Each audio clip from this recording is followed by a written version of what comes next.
و اسرک، اے اللہ میں پناہ مانگتا ہوں اس سے کہ میں زنا کروں اور چوری کروں۔ جب وہ یہ دعا مانگتے تو کسی کہنے والے نے کہا قیل لہو، ان سے کہا گیا کبر سنک، آپ کی عمر اتنی بڑھاپے کی ہو گئی، وانت صاحب رسول اللہ، اور آپ رسول اللہ صلی اللہ علیہ وسلم کے صحابی ہیں، اتخاف علی نفسک من الزنا والسرقہ، کیا آپ اپنے نفس پر زنا اور سرقہ سے خوف کھاتے ہیں؟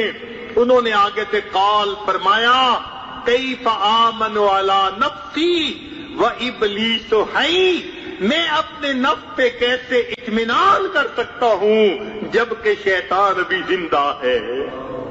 جب تک شیطان زندہ ہے یہ بندے کو کسی وقت بھی گرا سکتا ہے، لہذا اپنے آپ کو انسان گناہوں سے بچانے کی پوری کوشش کرتا رہے حتیٰ کہ انسان کی زندگی کا آخری لمحہ آ جائے۔ اس طرح جب اپنے آپ کو گناہوں سے بچائے گا تو پھر ایمان کو اس دنیا سے لے کر یہ آخرت میں جائے گا۔ اللہ رب العزت کی اس بندے کے اوپر رحمت ہوگی۔ اللہ تعالیٰ کی رحمت سے فائدہ اٹھا کر آج کی اس محفل میں اللہ سے معافیاں مانگ لیجئے، پچھلے گناہوں کو بخشوائیے، آئندہ نیکوکاری پرہیزگاری کی زندگی گزارنے کا ارادہ کر لیجئے۔ کہتے ہیں کہ ایک آدمی نجاست میں لتڑا ہوا دریا کے کنارے کھڑا تھا۔ دریا نے پوچھا اے نجاست سے آلودہ شخص، تو کیوں غسل نہیں کر لیتا؟ اس نے کہا میری نجاست کہیں تجھے ناپاک نہ کر دے۔ تو دریا کے پانی نے کہا ارے تیرے جیسے سینکڑوں نجاست بھرے آئے، ذرا میرے اندر غوطہ لگا دے، جاری پانی ہوں، تجھے بھی پاک کر دوں گا، خود بھی پاک رہوں گا۔ ارے جب دریا کا یہ عالم ہے، اللہ کی رحمت کے دریا کا کیا کہنا؟ آج ہم اگر سچی توبہ کر لیں گے تو رحمت کا دریا ایسا بہے گا ہمارے گناہوں کو بھی دھو دیا جائے گا، اور آئندہ ہمیں نیکوکاری اور پرہیزگاری کی زندگی عطا کر دی جائے گی۔ آخر کوئی تو زندگی کا وقت ایسا ہو کہ انسان سچی توبہ کر لے، فیصلہ کر لے کہ مولا آج کے بعد آپ کے حکموں کی نافرمانی نہیں کرنی۔ ہم سے تو وہ اندھا زیادہ عقل مند تھا جس کے ہاتھ میں کشکول تھا، مانگتا پھر رہا تھا، ایک دروازے کے سامنے پہنچا، صدا لگائی، جواب نہیں آیا، پھر صدا لگائی، پھر جواب نہیں آیا، تیسری مرتبہ جب جواب نہ آیا کہنے لگا کس بخیل کا دروازہ ہے، جواب نہیں آتا۔ کسی نے کہا او خدا کے بندے یہ مسجد کا دروازہ ہے، تو اللہ کے در پہ آ پہنچا ہے۔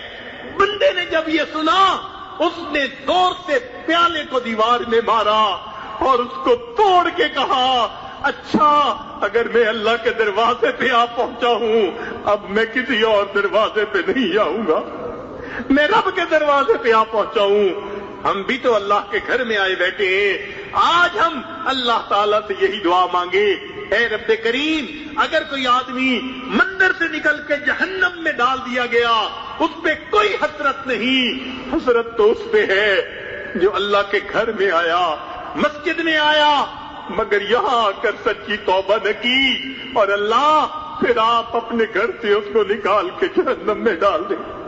اے مولا تیرے گھر سے نکل کے جہنم میں نہیں جانا چاہتے، ہم آپ کے در پہ آئے بیٹھے ہیں۔ اے اللہ تم ہی سے مانگیں گے تم ہی دو گے، تمہارے در سے ہی لو لگی ہے، عمل کے اپنے احساس کیا ہے، بجز ندامت کے پاس کیا ہے، رہے سلامت تمہاری نسبت، میرا تو بس آسرا یہی ہے۔ اے اللہ کلمہ پڑھ لیا، آپ کی وحدانیت کی گواہی دے دی، آپ کے پیارے حبیب صلی اللہ علیہ وسلم کی رسالت کی گواہی دے دی، آپ کے کلام کی گواہی دے دی۔ اے اللہ اسی ایمان کو قبول کر کے آج ہم پر رحمت کی نظر فرما دیجئے۔ اے اللہ آپ نے قرآن مجید میں فرما دیا وَأَمَّا السَّائِلَ فَلَا تَنْهَرْ، سوالی کو انکار نہ کرو، جھڑکیاں نہ دو۔ اے اللہ ہم کمزوروں کو حکم ہے ہم سوالی کو انکار نہ کریں۔ اللہ ہم بھی تو آپ کے در کے سوالی ہیں، ہم بھی تو بیٹھے معافی مانگ رہے ہیں، آپ کے در پہ جھولی پھیلائے بیٹھے ہیں۔ اے رب کریم اب اپنی رحمت کی ایک نظر فرما دیجئے، ہمارے دلوں کو دھو دیجئے۔ اللہ ہم اپنے نفس سے تنگ آ گئے ہیں، گناہ کر کر کے ہم تھک گئے ہیں میرے مولا۔ نفس پلیت پلیت چکیتا، کوئی اصل پلیت نہ سے، اس نفس نے ہمیں ناپاک کر دیا، ورنہ کوئی دنیا میں ناپاک تو پیدا نہیں ہوئے تھے۔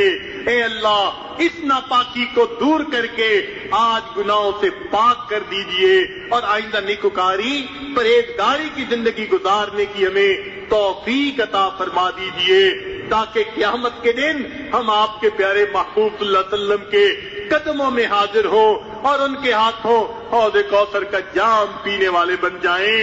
اے اللہ ہم دنیا میں ایسے وقت میں پیدا ہوئے کہ آپ کے پیارے حبیب صلی اللہ علیہ وسلم کا دیدار نہیں کر سکے۔ اللہ اگر آپ نے قیامت کے دن اندھا کھڑا کر دیا تو ہم تو قیامت کے دن بھی ان کا دیدار نہ کر سکیں گے۔ اللہ اس دوہری محرومی سے بچا لینا، اگر دنیا میں نہیں دیکھ سکے تو آخرت میں ان کا دیدار عطا فرمانا۔ ہمارا بھی دل چاہتا ہے اس چہرے کو دیکھیں جسے آپ نے والضحیٰ کہا، ان زلفوں کو دیکھیں جسے آپ نے واللیل فرمایا، جو چہرہ آسمان کی طرف دیکھتا تھا۔ آپ فرماتے تھے قد نرى تقلب وجهك في السماء، محبوب آپ آسمان کی طرف دیکھتے تھے، ہم آپ کے چہرے کو محبت کی نظر سے دیکھتے تھے۔ ہمیں قیامت کے دن ان کے قدموں میں جگہ عطا فرما دینا، ان کے ہاتھوں حوض کوثر کا جام عطا فرما دینا، اور جو زندگی کے دن باقی ہیں اللہ شریعت و سنت کی پابندی پر گزارنے کی توفیق عطا فرما دیجئے گا۔ وآخر دعوانا ان الحمد للہ رب العالمین۔